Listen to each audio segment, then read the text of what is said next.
saka membro sa atong Bidang Special Action Force nga nabasi dira sa may crossing Busay sakop sang barangay Punta Misa ini si PO1 Richard Consorte, 35 years old din siya, pumuluyo sang barangay Libtong sakop ini sang Albay Action Art na kuryente ini siya sang samtang nagatakod ini siya sang ila sining Christmas light Action Art.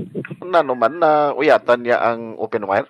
Bali nagauyat ini sa sang alambre, so hindi na nahungod, nakabunggo ini nga alambre sa live wire.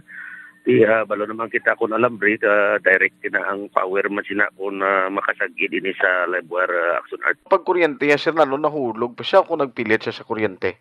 Bali sa kuryente, lagi na sa Action Art, kay kakusog sa kuryente, gimbuligan pa ini sa gani kuno sa apat yaman kaupod na kuryente ba na ning apat ya kaupod but wala man ini sila mano ini lang si PO1 Richard gindala ini nga gaw dito sa may kayong lawas but pronounce ini sa ato tinding position nga di doon rival Action Art. Bali gidra gina sa ilang headquarters kay company headquarters nila ina dira.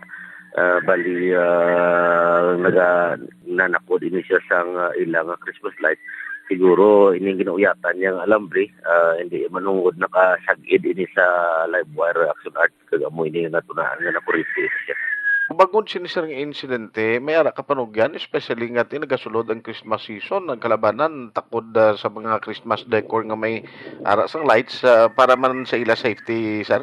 Yes, Action Art, panugyan nato ini sa aton sining mga tagpalamati labi na gid sa panguluyo sini sang manaplano.